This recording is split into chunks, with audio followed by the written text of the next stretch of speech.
आज बात करेंगे बिहार में साक्षरता दर की, जिसमें बिहार देश में सबसे निचले पायदान पर है। जिस राज्य का मुख्यमंत्री खुद इंजीनियर हो, वहां की साक्षरता दर देश में सबसे कम 61.8% है।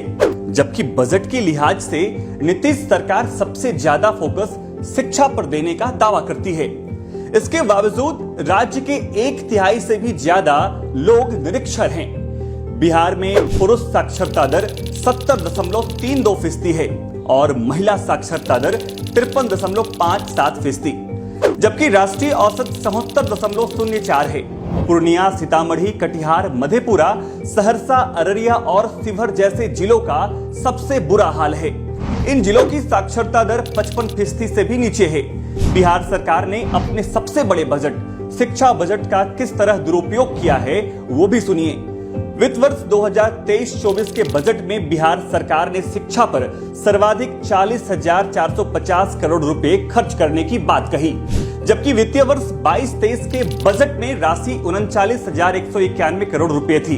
तो सवाल ये उठता है कि शिक्षा के नाम पर नीतीश सरकार जो हजारों करोड़ रुपए खर्च करती है, वो जाता कहां है। एक रिपोर्ट बताती है कि बिहार में 5वीं कक्षा के 57% बच्चे कक्षा 2 की किताबों को पढ़ने में असक्षम हैं। वहीं 80% बच्चे कक्षा 3 की किताबें पढ़ ही नहीं सकते। हाँ सर, देखिए ये 5वां में पढ़ रहा है, इससे क्या लिखवाना है आप लिखवा लीजिए। बस सरकारी स्कूल बना दिए हैं लेकिन पढ़ाई नहीं है। इन स्कूलों की प्राइमरी कक्षा यानी कि 1 से 5 के 30.2% विद्यार्थियों के पास पाठ्य पुस्तकें नहीं हैं। वहीं अपर प्राइमरी यानी कक्षा 6 से कक्षा 8 के 35% विद्यार्थियों की कोर्स बुक्स नदारद हैं। जबकि सरकारी विद्यालयों में बच्चों तक किताब पहुंचाना सरकार की जिम्मेदारी है। इस सत्र की बात करें तो राज्य के 42% यानी 68 लाख से अधिक बच्चों को किताब नहीं मिली। इसकी राजधानी पटना और बाकी जिलों से शिकायत आती रही। आरटीआई से मिली जानकारी के अनुसार बिहार में 5,419 सरकारी स्कूल ऐसे हैं जिसके पास अपने भवन तक नहीं हैं। ASAR की एक रिपोर्ट बताती है कि बिहार में 36.7% स्कूलों में छात्राओं के लिए अलग से शौचालय की व्यवस्था नहीं है। बिहार में मिडिल स्कूल तक आते आते करीब 38.8% बच्चे पढ़ाई छोड़ देते हैं। रिपोर्ट्स बताती है कि राज्य में शिक्षा का आवश्यक बुनियादी ढांचा न होना, शिक्षा के प्रति जागरूकता न होना, योग्य शिक्षकों का न होना, भवन का न होना, बुनियादी सुविधाएं जैसे पीने का पानी और शौचालय का न होना और सरकार की नीयत का न होना बच्चों के ड्रॉप आउट का सबसे बड़ा कारण है। बिहार में समतामूलक शिक्षा के नाम पर लगभग हर पंचायत में सरकारी स्कूल तो खड़े कर दिए गए हैं, लेकिन पढ़ाई ही गायब हो गई है। शिक्षा का एकदम अभाव है, पढ़ाई बिल्कुल ही नहीं स्कूल में हो रहा है। सरकार इतना वेतन बढ़ा दिया है, लेकिन पढ़ाई की व्यवस्था स्कूल में नहीं है। यहाँ पर हर स्कूल में देखते हैं शिक्षा का एकदम व्यवस्था खराब है। हम सीएम पद पर काम करते, जीविका दीदी है, सारा घर में घुस कर देखते हैं, सबका बच्चा एकदम सही ढंग से नहीं पढ़ रहा है। सरकारी स्कूल में बिल्कुल नहीं पढ़ाई है। शिक्षा व्यवस्था सही करेगा, उसी को हम वोट देंगे। शिक्षा ही एक हथियार है जो गरीबी दूर होगा, रोजगारी के अति होगा, सब खत्म हो जाएगा। शिक्षा ही एक ऐसा चीज है।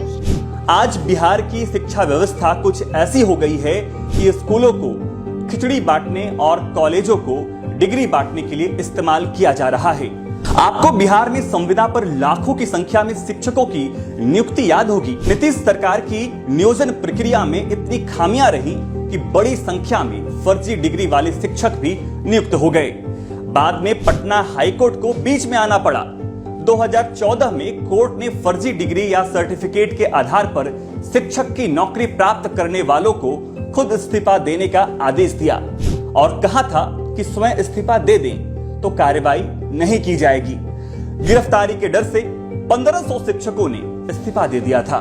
तो सोचिए, इंजीनियर नीतीश बाबू ने शिक्षा व्यवस्था को ध्वस्त कर किस तरह बिहार के बच्चों के भविष्य के साथ खिलवाड़ कर दिया है। ये नीतीश कुमार के कार्यकाल के सबसे काले अध्याय के तौर पर है। कई लोगों को लगता है कि विद्यालय में जो पढ़ाई है वो इसलिए नहीं हो रही है कि शिक्षकों की गुणवत्ता अच्छी नहीं है। ये आपका भ्रम है।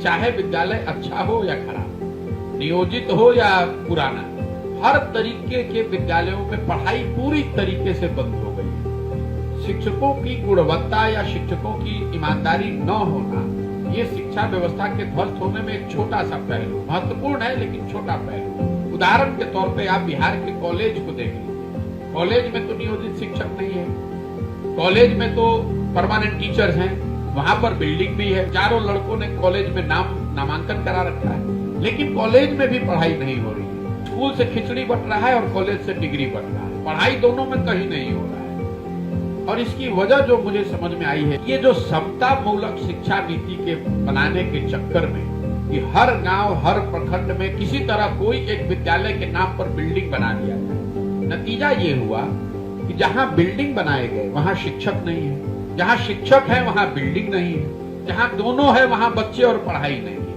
पूरी व्यवस्था ही ध्वस्त हो गई है। रोड, रोजगार, इंफ्रास्ट्रक्चर तो आ जाएंगे, लेकिन इस दौरान जो बच्चे पढ़ नहीं सके वो शिक्षा से वंचित रह गए। अब आपको ये सोचने की जरूरत है कि आपकी पीढ़ियों को निरीक्षण रखने वाली सरकार और भविष्य को अंधेरे में धकेल देने वाले मुख्यमंत्री को आप वोट क्यों करेंगे।